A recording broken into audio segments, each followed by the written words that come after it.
الرحمن الرحیم۔ السلام علیکم ورحمۃ اللہ وبرکاتہ۔ Welcome to novels library Urdu.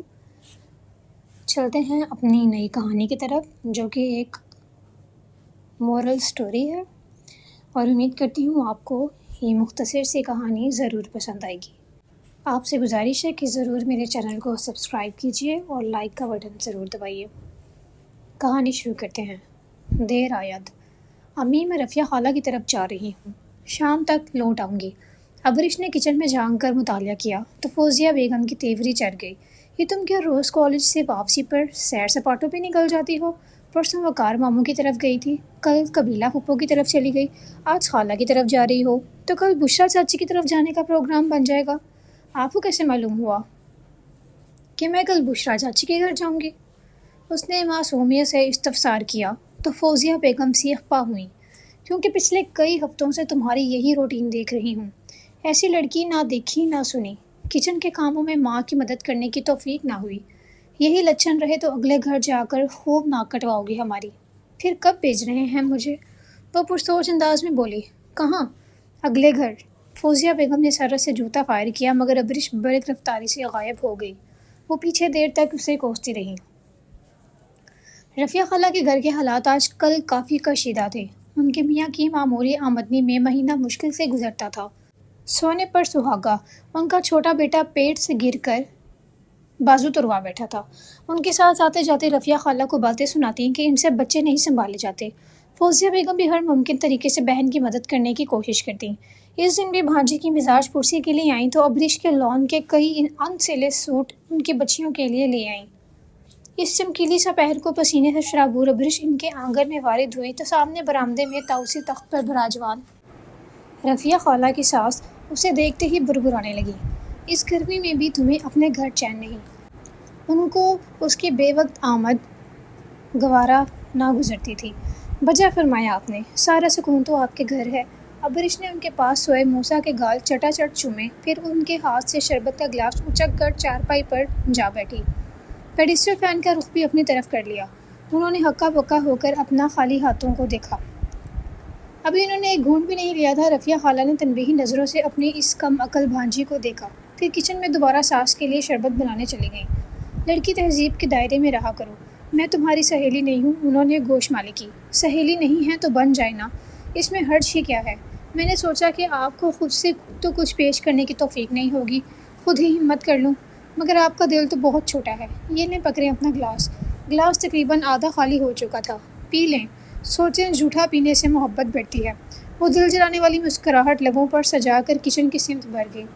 تو یہ لڑکی ہے کہ آفت کی پریا، کیسے کینچی کی طرح زبان چلتی ہے۔ آفرین ہے اس کی ماں پر جو اسے روز جھیلتی ہے۔ وہ تسبیح کے دانے گراتی اپنی بھڑاس نکالتی رہی۔ رفیہ خالہ نے پہلے ساس کو شربت پیش کیا، پھر کچن میں جا کر کریلے فرائی کرنے لگی۔ ابرش کو آتا دیکھا تو خفگی سے ڈانٹنے لگی۔ ابرش، تم بہت فضول بولتی ہو۔ بزرگوں سے بات کرنے کا یہ کون سا طریقہ ہے؟ تمہاری جگہ کوئی اور ہوتا تو آنٹی اسے سخت سناتی۔ وہ فوزیہ اپا کی وجہ سے تمہارا لحاظ کر جاتی ہیں۔ خلاف معمول وہ خاموشی سے سنتی، ان کی مدد کرنے لگ گئی۔ اچھا اخلاق اور نیک سیرتی ہر خوبی پر حاوی ہوتی ہے۔ بزرگوں سے بات کرتے ہوئے ادب و احترام کو ملحوظ خاطر رکھنا چاہیے۔ تم کسی کی عزت نہیں کرو گی تو تمہاری بھی کوئی عزت نہیں کرے گا۔ خالہ متانت سا بولتی چلی گئی۔ پلیز خالہ، نو لیکچر۔ اس نے پیشانی پر ان گنت لکیریں سجا لی۔ خالہ نے بغور اس کا جائزہ لیا۔ کاشنی اور پیچیدہ زیب کڑھائی سے مزین لون کے سوٹ میں وہ کتنی پیاری لگ رہی تھی۔ ابھی پرسوں ہی ان کی رہبرانی کہہ رہی تھی کہ ابرش کی منموہنی صورت دیکھ کر کوئی بھی اس کا گرویدہ ہو جائے، مگر اس کی بڑوں کے سامنے بے تکا بولنے کی عادت اور بلا وجہ کی اچھل کود اس کی خوبصورتی کو عیب لگاتی ہے۔ مگر اسے کون سمجھائے؟ نمک ذرا کم ڈالے گا، خواہ مخواہ بی پی ہائی ہوگا۔ اس کی فضول گوئی پر خالہ نے اس کو گھوری سے نوازا اور اپنے کاموں میں مشغول ہو گئی۔ سارا وقت ان کا دماغ کھانے کے بعد شام کو اپنے گھر جانے کے لیے نقاب لینے لگی تو خالہ نے آواز دے دی، ابرش کھانا کھا کر جانا۔ خالہ، اگر میں لیٹ ہوئی تو آپ کی ہمشیرہ صاحبہ جوتوں سے میری خاطر تواضع کریں گی۔ آپ کے ہاتھ کے بنے کریلے بھی میں مس نہیں کرنا چاہتی۔ آپ مجھے پلیٹ میں ڈال دیں، میں گھر جا کر کھا لوں گی۔ پھر خود ہی کچن میں جا کر پلیٹ میں کریلوں کا پہاڑ بنا کر لے آئی، یہ سوچے بنا کہ پیچھے بچ جانے والے کریلے ان کے گھر کے افراد کے لیے ناکافی ہو سکتے ہیں۔ رفیہ خالہ نے اس کو دیکھا مگر مروت کے مارے چپ رہی۔ سچ شکر کہ ان کی ساس کا دھیان دوسری طرف تھا۔ گندمی رنگت اور گھنگریالے بالوں والے سرماس کی آنکھیں انہیں بہت پرکشش بنا دیتی تھی۔ وہ کالج میں آتے ہی ہر دوسری لڑکی کے دل میں بلا تکلف قدم رنجہ فرما چکے تھے، مگر انہیں استاد اور شاگرد کے رشتے کا تقدس عزیز تھا، اس لیے حتی الامکان کوشش کرتے کہ اپنے کام سے کام رکھیں۔ بعض لصورہ بنتی لڑکیوں کو تو انہوں نے اوائل دنوں میں بھی سیدھا کر دیا تھا، مگر یہ ابریش آفتاب تھی جس نے ان کے دل میں شگاف کر دیا۔ اسے دیکھتے ہی ان کے ارادے متزلزل ہونے لگتے۔ ان کی نگاہوں کے پیام پڑھ کر وہ اپنی قسمت پہ نازا تھی۔ وہ اپنے ہی خیالوں میں غلطاں بے سبب مسکرائے جا رہی تھی جب فوزیہ بیگم کڑے تیوروں سے اس کے پاس آ کر کھڑی ہوئیں۔ ابریش، یہ تم نے کیا حرکت کی ہے؟ ابریش کا دل اچھل کر حلق میں آ گیا، چہرے پر ہمائیاں اڑنے لگی۔ کون سی حرکت؟ اس نے تجاہل عارفانہ سے کام لیا۔ تم نے صدف سے بدتمیزی کی۔ تمہاری حماقت کے سبب وہ زینش سے بھی ناراض ہے۔ وہ برافروختہ ہوئیں۔ میں کچھ اور سمجھ رہی تھی اور یہ صدف کی وجہ سے مشتعل ہیں۔ اس کی رکی ہوئی سانسیں بحال ہوئی۔ امی، میں جب بھی زینش آپا کے گھر جاتی ہوں ان کی نند صدف کے تقریباً درجن بھر بچے وہاں ہر وقت ادھم مچائے رکھتے ہیں۔ ادھر آپی صفائی کر رہی ہیں، ادھر وہ چیزیں بکھیر رہے ہوتے ہیں۔ آپی سارا وقت انہیں سنبھالنے میں ہلکان ہوتی رہتی ہیں، اوپر سے اتنے ندیدے اور چٹورے ہیں کہ جب دیکھو فریج میں گھسے بیٹھے رہتے ہیں۔ میں نے تو صرف آپی سے اتنا کہا ہے کہ جب بچے سنبھالے نہیں جاتے تو پیدا کیوں کرتی ہیں، اور یہ کہ دوسروں کے گھر بھیجنے سے پہلے انہیں کچھ کھلا پلا دیا کریں۔ وہ نان سٹاپ بولتی جا رہی تھی جب اڑتے ہوئے جوتے نے اس کا منہ بند کر دیا۔ شرم آنی چاہیے تمہیں۔ صدف بیچاری بیمار تھی اس لیے بچوں کو ان کی نانی کے گھر بھیج دیتی تھی۔ تم بچوں کے کھانے پینے پہ نظر رکھتی ہو؟ ہر بات منہ پہ کہنے والی نہیں ہوتی۔ لڑکیوں کو اتنا منہ پٹ اور خسر نہیں ہونا چاہیے۔ تم کو ان کے گھریلو معاملات میں دخل دینے کی ضرورت نہیں تھی۔ وہ غصے سے بولتی جا رہی تھیں کہ ابریش کے اترے چہرے پر نگاہ پڑتے ہی چند لمحوں کے لیے خاموش ہو گئیں، پھر متانت سے اسے سمجھانے لگیں۔ کبھی تم نے سوچا ہے کہ تمہاری دنیا کتنی محدود ہے؟ رشتہ داروں کے گھروں میں گھومنا، لگائی بجائی کر کے چسکے لینا، میک اپ، گوسپ اور بس صحت مندانہ سرگرمیوں میں حصہ لو، مطالعہ کرو، کوکنگ سیکھو، سپورٹ میں حصہ لو، گارڈننگ کرو، پھر بھی فرصت مل جائے تو کوئی کورسز کر لو۔ وہ کسیانی ہو کر سنتی رہی۔ صدف کا چھوٹا بیٹا ہاسپٹل میں ایڈمٹ ہے، آج شام کو اس کی عیادت کے لیے جاؤں گی، تم بھی ساتھ چلنا اور اپنے رویے کی معافی مانگ لینا۔ اس نے اسبات میں سر ہلا دیا۔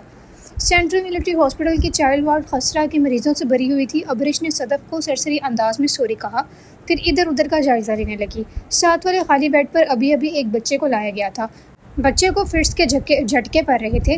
بچے کی والدہ خاصی پروکار اور خوش شکل خاتون پروقار تھیں۔ وہ کچھ پڑھ کر بچے پر پھونک رہی تھیں۔ فوزیہ بیگم کے موبائل پر کال آ رہی تھی۔ وہ موبائل مٹھی میں دبائے وارڈ سے باہر نکل گئیں۔ فوزیہ بیگم صدف کے لیے بریانی بنا کر لائی تھیں۔ صدف نے 2 پلیٹوں میں بریانی نکالی اور ایک پلیٹ اس خاتون کی سمت بڑھا دی جو انہوں نے رسماً انکار کرنے کے بعد تھام لی۔ صدف کھانا کھانے کے ساتھ موبائل میں مصروف نظر آ رہی تھی۔ ابریش سخت کبیدہ خاطر نظر آ رہی تھی۔ اس کی نگاہ اس خاتون پر پڑی۔ وہ اشارے سے اسے بلا رہی تھی۔ ابریش ان کے پاس چلے گئی۔ بیٹا، آپ سے ایک بات پوچھنی تھی، یہ جنہوں نے مجھے بریانی دی ہے یہ کہیں غیر مسلم تو نہیں ہیں؟ میں ان کو جانتی نہیں۔ ان کے ہاتھ سے لے کر کھانا شروع کر دیا۔ ابریش نے بےساختہ ہنسی کو بمشکل روکا۔ صدف آپی، آپ یہودی یا ہندو تو نہیں ہیں؟ اس نے بآواز بلند صدف کو پکارا۔ ارد گرد سب ہی لوگ متوجہ ہو گئے۔ کیا بدتمیزی ہے! صدف کے سر پر لگی تلموں پہ بجی۔ آنٹی صاحبہ الجھن میں ہیں کہ آپ سے لی ہوئی بریانی کھا کر ان کو گناہ تو نہیں لگا؟ حالانکہ اس وقت ان کو یہ سوچنا چاہیے کہ آپ کے بچے کے خسرہ کی جراثیم ان کے بدن میں داخل نہ ہو جائیں۔ مسکرا کر بولتے ہوئے وہ زہر لگ رہی تھی۔ آنٹی کا رنگ بھی اڑا۔ توبہ ہے! آپ کو یا کسی اور کو میرے مذہب کے بارے میں بات کرنے کا کوئی حق نہیں ہے۔ اتنا ہی شک ہو رہا تھا تو نہ کھائیں۔ نیکی کا تو زمانہ ہی نہیں ہے۔ جب پیش کی جانے والی چیز حلال ہے تو کھانے میں کیا قباحت ہے؟ مگر نہ جی، سب کو یہ بتانا مقصود ہوتا ہے کہ ہم تو بڑے ہی سچے مسلم ہیں۔ صدف ان کی عمر کا لحاظ کیے بنا انہیں سخت سنانے لگی۔ ارد گرد دوسری خواتین بھی انہیں برا بھلا کہنے لگیں۔ ابریش تو جیسے بھس میں تیلی پھینک کر تماشے سے محظوظ ہو رہی تھی۔ وہ آنٹی اب ابریش کو کھا جانے والی نظروں سے دیکھ رہی تھی۔ فوزیہ بیگم فون پر بات کر کے واپس آئیں تو صدف کا منہ پھولا ہوا تھا۔ ابریش کے کارنامے سے بے خبر عجلت میں صدف کو خدا حافظ کہہ کر جانے لگی، مگر ان کی میت میں گھر لوٹتی ابریش نے محسوس کیا کہ اس خاتون کی نگاہیں اس کے چہرے پر گڑی ہوئی تھیں۔ وہ لائبریری سے نکل رہی تھی جب سرماز نے اسے پکارا اور بنا کسی تمہید کے اپنا مدعا بیان کیا۔ ان کے پیرنٹس ابراڈ میں تھے، وہ اپنی آپی کے گھر رہتے تھے اور آج شام اپنی آپی کے ہمراہ ابریش کے گھر کسی خاص مقصد سے آنا چاہتے تھے۔ ان کی آنکھوں میں ڈوب کر اس کے دل کی دھڑکنیں اعتدال پہ نہ رہیں۔ وہ اٹھتے کہیں پڑتے کہیں قدموں سے گھر پہنچے تو نئی فکر نے آن گرا۔ اتنی اہم بات فوزیہ بیگم سے چھپانا بھی نہیں چاہتی تھی، مگر بتانے میں ہچکچاہٹ اور شرم مانع تھی۔ اس ادیر پن میں وہ کچن میں جا کر ان کی ہیلپ کروانے لگی تو وہ چونکی۔ ابرش، طبیعت تو ٹھیک ہے؟ امی، آج کچھ ایکسٹرا ڈشز بنا لیں، شاید کوئی آ جائے۔ کس نے آنا ہے؟ اس نے پوری کہانی سنائی۔ اس نے امی کے ساتھ مل کر رول چکن کے کٹلیٹس کے ساتھ ڈونٹس اور میکرونی اور میٹھے میں پڈنگ تیار کی اور خود نہانے چلی گئی۔ بیبی پنک کلر کے دیدہ زیب کڑھائی سوٹ میں وہ کتنی پیاری لگ رہی تھی۔ میک اپ کے نام پر اس نے صرف کاجل اور لپ گلوس لگایا تھا۔ کافی دیر آئینے کے سامنے کھڑی خود کو دیکھتی رہی، پھر کچھ سوچ کر دوپٹہ سر پہ لیا۔ وہ سرماس کی آپی کو پوری طرح متاثر کرنا چاہتی تھی۔ باہر سے باتوں کی آوازیں آ رہی تھی۔ فوزیہ بیگم انہیں ڈرائنگ روم میں بٹھا رہی تھیں۔ ابرش نے برانڈڈ پرفیوم کا بے دریغ چھڑکاؤ کیا۔ فوزیہ بیگم کے بلانے پر وہ جھجکتے ہوئے کمرے میں داخل ہوئی۔ السلام علیکم۔ اسے دیکھتے ہی ان خاتون کو گویا سانپ سونگ گیا۔ یہ ابرش ہے؟ ان کی آنکھیں تحیر سے پھیلی۔ جی آپی۔ کتنی قطعی آنکھوں میں اس کے لیے ستائش تھی۔ معاذ ان دونوں کا گمسم انداز دیکھ کر چونکا۔ کیا ہوا؟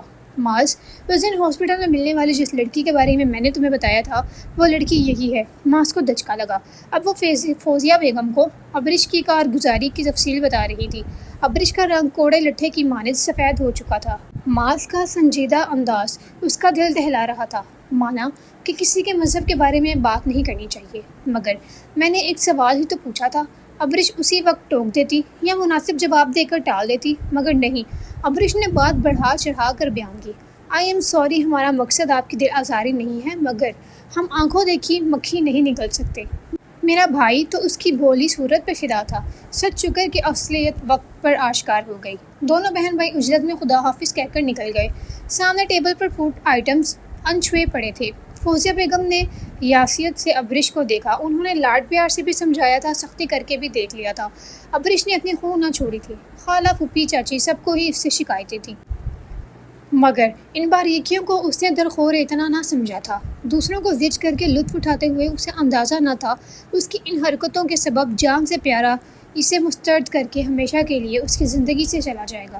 وہ خود احتسابی کے عمل سے گزر رہی تھی، پشیمان تھی۔ سوری امی، میری وجہ سے آپ کو شرمسار ہونا پڑا۔ اس شرمندہ نظروں سے ان کی طرف دیکھا تھا۔ ابرش، میں ماں ہوں، ہر خطا معاف کر دوں گی، مگر دنیا معاف نہیں کرتی۔ وہ گلوگیر ہوئیں۔ میں کوشش کروں گی کہ آئندہ کسی کو شکایت کا موقع نہ دوں۔ اس نے ان کے ہاتھ تھامے۔ سچ ہے کہ کچھ لوگ ٹھوکر کھائے بنا نہیں سنبھلتے۔